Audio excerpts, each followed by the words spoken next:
Ici Louis Lemieux, votre fier député Saint-Jean. La chaîne YouTube que vous regardez en ce moment, Studio Saint-Jean, c'est la chaîne de votre député au service de la communauté.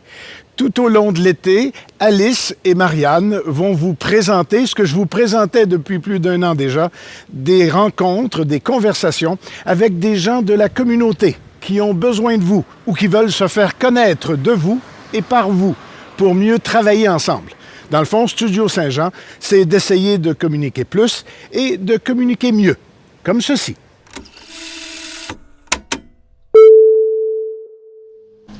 Êtes-vous prêts pour cette nouvelle entrevue avec Studio Saint-Jean? Parce que moi, oui. Bonjour, ici Marianne Paquin de Studio Saint-Jean. Aujourd'hui, je suis au presbytère. En fait, cette nouvelle appellation, c'est la Maison Épiphanie.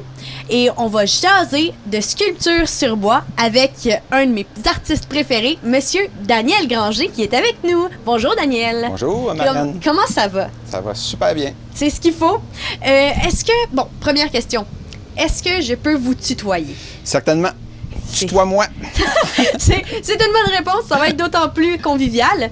Premièrement, je vais te demander ta passion. D'où est-ce qu'elle sort, cette passion-là de sculpture sur bois? Elle sort d'un professeur d'art plastique en secondaire 3 qui avait invité un sculpteur à venir nous montrer quelques trucs de sculpture et nous faire travailler de la pierre à savon. La pierre à savon? Mais ouais. en secondaire 3 déjà, fait que ouais. ça fait un petit bout, si je ne m'abuse. Ça fait combien de temps que tu as cette passion-là? 50 ans à peu près. Assez honorable.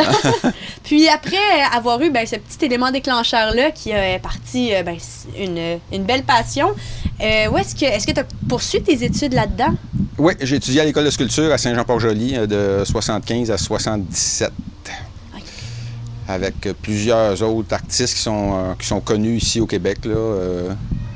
Claude Millette. Pierre Bourgault, c'était le directeur de l'école. Claude Millette, un gars avec qui j'ai étudié, qui fait de la sculpture monumentale à cette heure.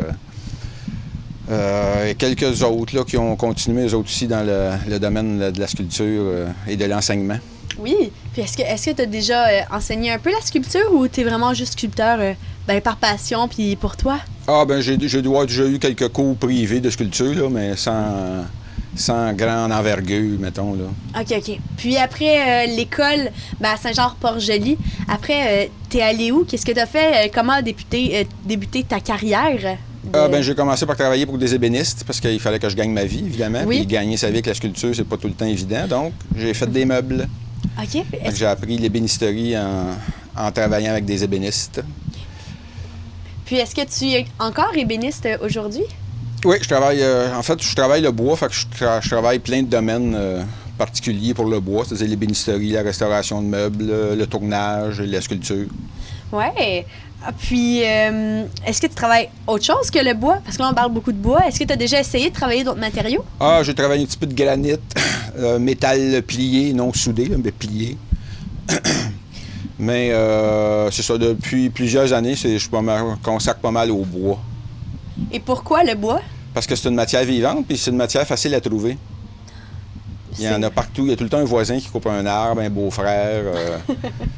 Fait que c'est une matière facile à trouver, puis c'est quand même relativement facile à travailler aussi. C'est vrai, puis il y a plein de couleurs aussi différentes, puis de... C'est ça, il y a plein de dureté, il y a plein de textures. Est-ce qu'il y a un bois que tu préfères travailler qu'un autre? Ah, c'est sûr qu'il y en a j'en ai des préférés, comme le cerisier tardif. C'est un bois qui est rougeâtre. Le peuplier américain aussi, c'est un bois c'est un bois, je dirais, mal connu, là, mais qui a quand même certaines qualités qui m'attirent. OK. Puis je me demandais, quand tu veux faire une sculpture, est-ce que dans la recherche du bois, parce que là, on parle de bois, du bois, on en trouve partout. Tantôt, tu disais, un voisin qui coupe un arbre. Mais dans ta recherche du bois, quand tu veux faire une sculpture, comment tu vas faire ton processus? Est-ce que tu vas, mettons, aller marcher en forêt, puis, j'ai un bout de bois ici, je le trouve le fun, je vais le travailler? Ou sinon, tu as une sculpture en tête? Puis... souvent, c'est le morceau qui va m'inspirer la sculpture. OK. Ou des fois, il y a des morceaux que je trouve, que je garde des années de temps, comme tu me parlais tantôt de, pas Victor, mais Philippe Oui, Poisson. Philippe Poisson, ben, C'est ça, c'est on va juste ici. un morceau de pain, une branche de pain que des amis m'avaient donné, qu'ils avaient coupé sur leur terre. C'est ça, je l'ai gardé pendant des années, ce morceau de bois-là, en me disant, il est intéressant, la forme est intéressante, c'est du pain, il sent bon. Fait que je l'ai gardé, je l'ai traîné, je l'ai déménagé, puis un moment donné, ben, Philippe est apparu. Philippe Poisson. Ouais, Philippe Poisson. Pourquoi Philippe Poisson?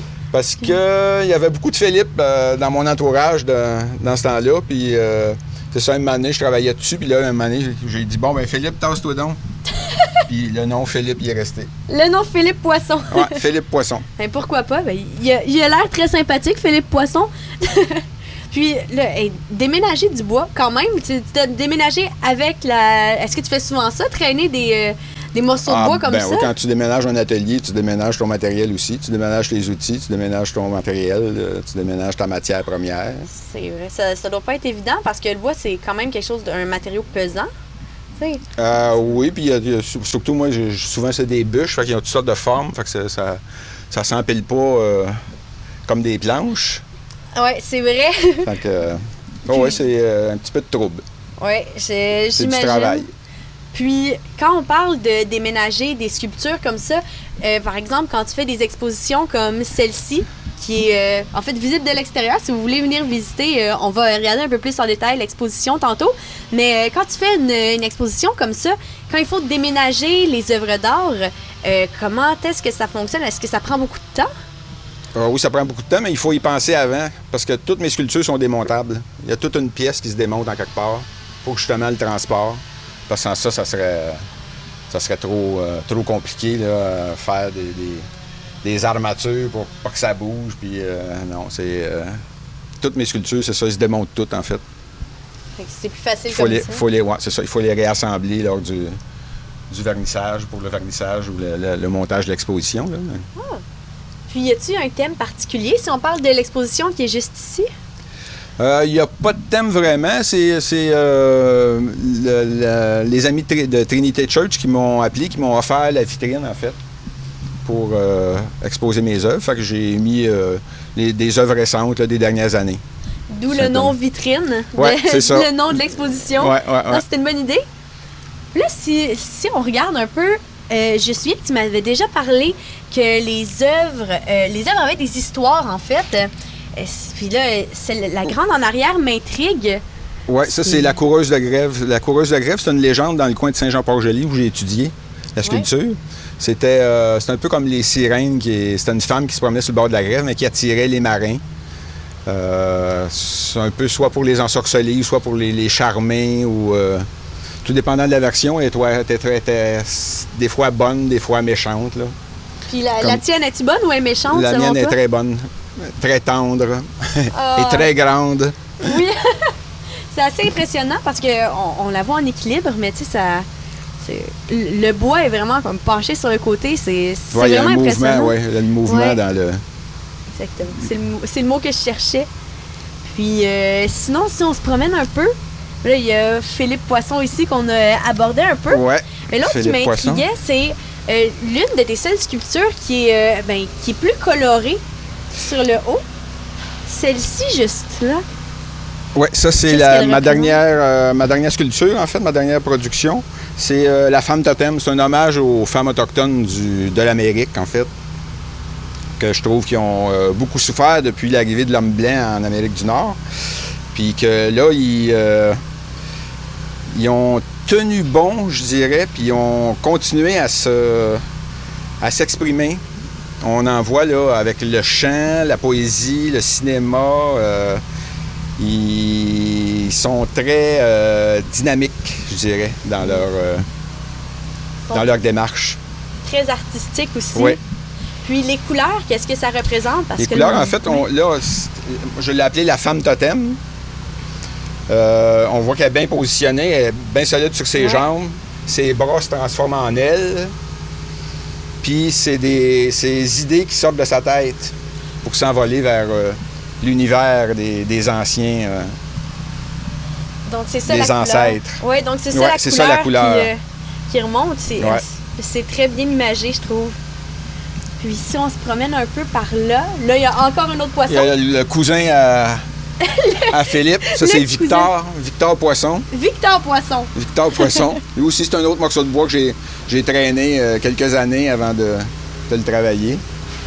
Victor. Ah, Ouais, Victor Poisson. Est-ce que c'est parce qu'il y avait beaucoup de Victor dans ton coin? Ou... Non. En fait, c'est un rappel. Victor Davis, c'est un nageur canadien. Ah! Puis Victor, Poisson, c'est un poisson nageur. C'est une bonne idée. J'ai décidé de l'appeler Victor. Puis l'autre, dans le fond, à droite, il y en a une autre grande qui ressemble un peu à un chat. On dirait vraiment plus un félin, un mouvement. Oui, c'est la danse du chat botté, ça s'appelle. On voit bien le chat. Oui, il y a des bottes. Si tu peux remarquer, il y a des bottes. Oui. Est-ce qu'il y a une histoire en particulier? Non, mais en fait, c'est un arbre que j'avais coupé, puis je laisse tout le temps des grands bouts pour pouvoir soit en couper des petits bouts, tout ça. Plus il est long, mieux c'est pour moi. Oui. Fait que non, c'est la forme qui m'intéressait, c'est le mouvement dedans. Puis je récupère souvent du bois de mes pièces de tournage et de d'autres sculptures. Fait que la tête, c'est ça, c'est une découpe de bol qui m'est restée, que j'ai fait la tête du chat avec. Ça fait de la récupération. Oui, on fait de la récupération. Puis si les gens sont intéressés à venir voir l'exposition, est-ce que c'est ouvert ou visible en tout temps? Mettons le soir, si les gens sont intéressés à venir. Le soir, c'est éclairé. C'est éclairé, fait qu'on peut voir. Le soir, c'est intéressant aussi parce que tout est noir aussi, puis juste la vitrine qui est illuminée. Donc, c'est intéressant pour voir les pièces. Puis, je vais être ici aussi dimanche, le 26 juillet, de 13h30 à 4h30 pour accueillir le monde puis parler un peu de mes œuvres puis de ma démarche artistique. Oh, wow! C'est vraiment du beau travail. Puis, ça a été un plaisir de parler avec toi. Puis, Merci. on va sûrement se revoir bientôt. Alors, si vous vous êtes intéressé aussi à rencontrer l'artiste, comme il l'a dit, dimanche le 26 juillet prochain, c'est un rendez-vous. C'est très agréable de parler avec lui et d'en apprendre plus sur ses œuvres. Alors, vous êtes les bienvenus. Sinon, si vous êtes intéressé, en conclusion, à faire partie de Studio Saint-Jean, à avoir une discussion, une entrevue avec nous, eh bien, vous pouvez nous contacter via l'adresse qui apparaît au bas de l'écran. Sinon, c'est tout pour moi. On se retrouve pour une nouvelle discussion sous peu. Salut!